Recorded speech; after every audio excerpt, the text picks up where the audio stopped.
नमस्कार दोस्तों, places in news में एक बार फिर से आप सभी का स्वागत है। जैसा कि आप सभी को पता है कि इस एपिसोड में हम बीते दिनों की उन चर्चित स्थलों को लेते हैं जो किसी न किसी वजह से चर्चा में बनी हुई थी और आपके ये एग्जाम के पॉइंट ऑफ व्यू से भी बेहद इंपॉर्टेंट हो जाता है, क्योंकि हर बार एग्जाम में आप ऐसे क्वेश्चन देखते ही हैं कि किसी की देश की स्थलीय सीमा आपसे पूछ ली जाती है, किस देश से इसकी बॉर्डर लगती है, नदियाँ कौन से प्रवाहित होती है, माउंटेन कौन से होते हैं। तो इस लिहाज से भी ये जो एपिसोड है वो काफ़ी इंपॉर्टेंट हो जाता है। और इसी के साथ हम आगे बढ़ेंगे और देखेंगे हमारे पहले स्थल के बारे में, जिसका नाम है यमन। तो सबसे पहले तो हम यही देखेंगे कि ये चर्चा में क्यों है।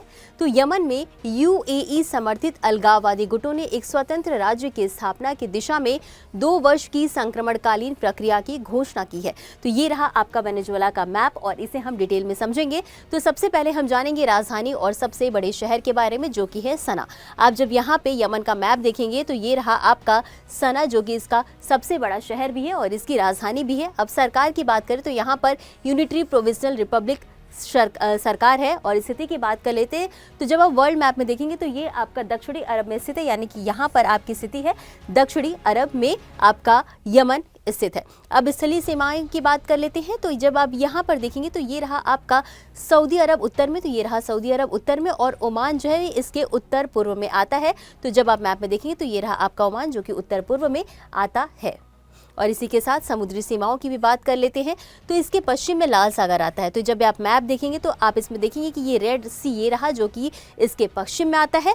अरब सागर इसके दक्षिण पूर्व में आता है, अरेबियन सी इसके दक्षिण पूर्व में आता है और अदन की खाड़ी इसके दक्षिण में आती है, यानी गल्फ ऑफ अडन यहाँ पर आता है। और इसके साथ ही समुद्री पड़ोसी की भी बात कर ले तो जिबूती और इरिट्रिया इसके जो है वो पड़ोसी देश है और जो कि लाल सागर से लगा हुआ है। और इसी के साथ आपका आता है ये रहा इरिट्री और यहाँ पर सोमालिया भी आता है, जो कि अदन की खाड़ी के पास स्थित है। ये रहा आपका सोमालिया। तो इतनी इन्फॉर्मेशन देखने के बाद हम इससे जुड़े कुछ और महत्वपूर्ण बिंदुओं को भी देख लेते हैं। तो अब हम समझेंगे इसके ऐतिहासिक महत्व के बारे में। तो ये पुरानी सभ्यता का गढ़ माना जाता है और कॉफ़ी व्यापार और इस्लामी शिक्षा का एक महत्वपूर्ण केंद्र भी है, यानी कि यहाँ पर कॉफ़ी का व्यापार आपको देखने को मिलेगा, साथ ही साथ यहाँ पर इस्लामी शिक्षा भी देखने को मिलेगी और इसका ये एक महत्वपूर्ण केंद्र है यमन। और इसी के साथ ईसाई धर्म की बात कर लेते हैं तो ईसाई धर्म का आगमन 4वीं शताब्दी में यहाँ पर हुआ, जबकि 7वीं शताब्दी में इस्लाम का प्रसार यहाँ पर देखने को मिला था और राजनीतिक संकट का भी इसे सामना करना पड़ा था। कब 2015 में गृह युद्ध जारी हुआ था, तब इसे राजनीतिक संकट का सामना करना पड़ा था, जिससे कि गंभीर मानवीय प्रभाव भी देखने को मिले थे। इसके अलावा विकासात्मक चुनौतियों की बात कर ले तो ये सबसे गरीब और सबसे कम शांतिपूर्ण देशों में शामिल है। साथ ही साथ जलवायु परिवर्तन के प्रति भी अत्यधिक संवेदनशील है और यही वजह है कि इसे यहाँ पर अच्छी तरीके से विकास नहीं हो पाया। यहाँ पर कई तरह की इसके विकास में चुनौतियाँ देखने को मिल रही हैं। वेनेजुएला, तो सबसे पहले तो हम यही देखेंगे कि चर्चा में क्यों है। तो अमेरिका के द्वारा वेनेजुएला के राष्ट्रपति को हिरासत में लिए जाने की खबर से सुरक्षित निवेश यानी कि सेफ हेवन की मांग बढ़ी, जिसके परिणाम स्वरूप सोने की कीमतों में तेज उछाल देखा गया था। तो ये थी वजह। अब इसको मैप में देख लेते हैं तो ये रहा आपका वेनेजुएला। सबसे पहले हम इसकी स्थिति की बात कर लेते हैं तो ये दक्षिण अमेरिका के उत्तरी तट पर स्थित है। जब आप मैप देखिए तो यह रहा आपका दक्षिण अमेरिका और दक्षिण अमेरिका के उत्तरी तट पर स्थित है वेनेजुएला। अब इससे संबंधित और महत्वपूर्ण बिंदुओं को देख लेते हैं। तो अब हम जानेंगे राजधानी और सबसे बड़ा शहर है इसका काराकस। तो ये रहा आपका काराकस, जो कि इसकी राजधानी भी है और इसका सबसे बड़ा शहर भी है। सरकार की बात कर लेते हैं तो यहाँ पर सत्तावादी तानाशाही के अंतर्गत संघीय राष्ट्रपति गणराज्य है। अब इसकी स्थलीय सीमा भी हमारे लिए जाना बेहद जरूरी हो जाता है। तो इसके पश्चिम में स्थित है कोलंबिया। तो ये रहा आपका कोलंबिया, जो कि इसके पश्चिम में स्थित है। ब्राजील दक्षिण में स्थित है। तो जब आप दक्षिण में देखेंगे इसके तो ये रहा आपका ब्राजील और गुयाना जो है वो पूर्व में स्थित है। ये रहा आपका पूर्व में गुयाना। अब समुद्री सीमाओं की बात कर लेते हैं तो इससे अटलांटिक महासागर और कैरेबियन सागर लगती है। तो अटलांटिक सागर और कैरेबियन सागर इसकी समुद्री सीमा बनाती है। अब इससे जुड़े कुछ और महत्वपूर्ण बिंदुओं को देख लेते हैं। तो वेनेजुएला की जलवायु जो है उष्णकटिबंधीय प्रकार की है, जहां वर्षा और शुष्क ऋतुएं क्षेत्रीय गतिविधियों को प्रभावित करती हैं। यानी कि आपको क्या याद रखना है कि वेनेजुएला की जलवायु कैसी है, तो आपको पता होना चाहिए कि यहाँ की जलवायु जो है वो उष्णकटिबंधीय प्रकार की है, जहाँ पर वर्षा और शुष्क ऋतु जो है वो क्षेत्रीय गतिविधियों को प्रभावित करती है। यानी कि जो वहाँ की गतिविधियां है वो वर्षा से और शुष्क ऋतुओं से काफी प्रभावित होती हैं। अब यह कैनाइमा राष्ट्रीय उद्यान में स्थित एंजल फॉल्स का घर भी है, जो विश्व का सबसे ऊंचा निर्बाध जलप्रपात है। अगर आपसे कोई पूछे कि विश्व का सबसे ऊंचा निर्बाध जलप्रपात कौन सा, तो आपको पता होना चाहिए कि एंजल फॉल्स है, जो कि कैनाइमा राष्ट्रीय उद्यान में स्थित है और ये कहाँ स्थित है, वेनेजुएला में। अर्थव्यवस्था की बात करें तो यहाँ पर पेट्रोलियम निर्यात पर यहाँ की अर्थव्यवस्था टिकी हुई है, जिससे कि यह वैश्विक तेल कीमतों के प्रति काफ़ी संवेदनशील बनी रहती है। इसके साथ यहाँ की समृद्ध सांस्कृतिक विरासत देखने को मिलेगी और ये स्वदेशी, अफ्रीकी और स्पेनिश औपनिवेशिक परंपराओं और इतिहास से प्रभावित है। तो ये तो हमने समझा अपनी दूसरी प्लेस के बारे में। अब आगे बढ़ेंगे और देख लेंगे अपनी तीसरी प्लेस के बारे में, जिसका नाम है ईरान। तो सबसे पहले हम यही समझेंगे कि न्यूज़ में क्यों थी। तो मादुरो के अपहरण को लेकर ट्रंप की कार्रवाई ने ईरान के साथ संभावित युद्ध की आशंकाओं को और बढ़ा दिया है। तो अब हम इसकी लोकेशन को समझेंगे। तो स्थिति की बात करें तो ये पश्चिम एशिया में स्थित है। अब जब आप वर्ल्ड मैप में से देखेंगे तो ये रहा आपका पश्चिम एशिया का एरिया और यहाँ पर आपका ईरान स्थित है। अब इसकी राजधानी और सबसे बड़ा शहर की बात कर लेते हैं तो ये रहा आपका ईरान और यहाँ पर है आपका तेहरान, जो कि यहाँ की राजधानी भी है और सबसे बड़ा शहर भी है। सरकार की बात कर लेते हैं तो यहाँ पर एकात्मक राष्ट्रपति प्रधान धर्मतांत्रिक इस्लामी गणराज्य आपको देखने को मिलेगा।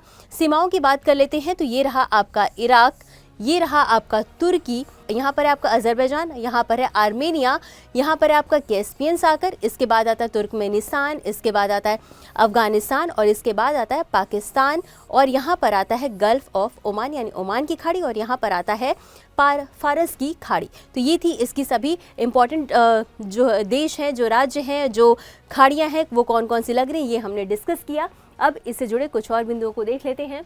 तो ईरान को आधिकारिक तौर पर इस्लामिक रिपब्लिक ऑफ ईरान कहा जाता है, यानी कि इसे इस्लामिक रिपब्लिक ऑफ ईरान भी कहा जाता है, जिसे कि पर्शिया के नाम से भी जाना जाता है। प्रशासनिक शासन के लिए देश को 5 क्षेत्रों और 31 प्रांतों में विभाजित किया गया है। और इसके अलावा ईरान की अर्थव्यवस्था की बात करें तो यहाँ की अर्थव्यवस्था जो वो तेल और प्राकृतिक गैस के निर्यात पर अत्यधिक निर्भर है। इसके अलावा ये पेट्रोलियम निर्यातक देशों के संगठन यानी ओपेक का संस्थापक सदस्य भी है। तो आपको पता होना चाहिए कि अगर कभी क्वेश्चन पूछता है कि ओपेक का संस्थापक सदस्य कौन है, तो आपको पता होना चाहिए कि आपका ईरान जो है वो ओपेक का संस्थापक सदस्य है। अब इतना समझने के बाद हम आगे बढ़ेंगे और देखेंगे अपनी अगली और अंतिम प्लेस को, जिसका नाम है होर्मुज जल डमरू मध्य। अच्छा, जब भी हम ये एपिसोड डिस्कस करते तो हम उम्मीद करते हैं कि आप साथ में एटलस को लेकर के बैठते होंगे। जैसे जैसे हम यहाँ पर लोकेशन बताते हैं वैसे वैसे आप अपने मैप में भी देखा करिए, जिससे कि रिवीजन काफ़ी आसान हो जाता है और आपको चीज़ें और भी जल्दी और आसानी से याद हो जाएंगी। तो अब हम समझ लेते हैं होर्मुज जल डमरू मध्य के बारे में। तो सबसे पहले तो हम यही जानेंगे कि चर्चा में क्यों है। तो होर्मुज जल डमरू मध्य को अवरुद्ध करने से विश्व की दैनिक तेल आपूर्ति का लगभग 20% बाधित हो सकता है। अब इससे जुड़े महत्वपूर्ण तथ्य को समझ लेते हैं। तो जब आप यहाँ पर देखेंगे तो ये जो रेड कलर का डॉट दिख रहा है ये है स्ट्रेट ऑफ होर्मुज यानी कि होर्मुज जल डमरू मध्य। अब ये फारस की खाड़ी, ओमान की खाड़ी में इसकी स्थिति देखने को मिलेगी। यहाँ पर आपकी फारस की खाड़ी है और यहाँ पर ओमान की खाड़ी, इसके बीच में आप स्थिति देखेंगे किसकी, होर्मुज जल डमरू मध्य की। इसके अलावा ओमान, ईरान, संयुक्त अरब अमीरात जो है इसके तटीय देश हैं। तो जब आप मैप में देखेंगे तो ये रहा आपका ओमान, ये रहा आपका संयुक्त अरब अमीरात और यहाँ पर है आपका ईरान। ये 3 इसके घाटी तटीय देश हैं। द्वीप की बात कर लेते तो होर्मुज द्वीप और कीशम द्वीप भी यहाँ पर पाए जाते हैं।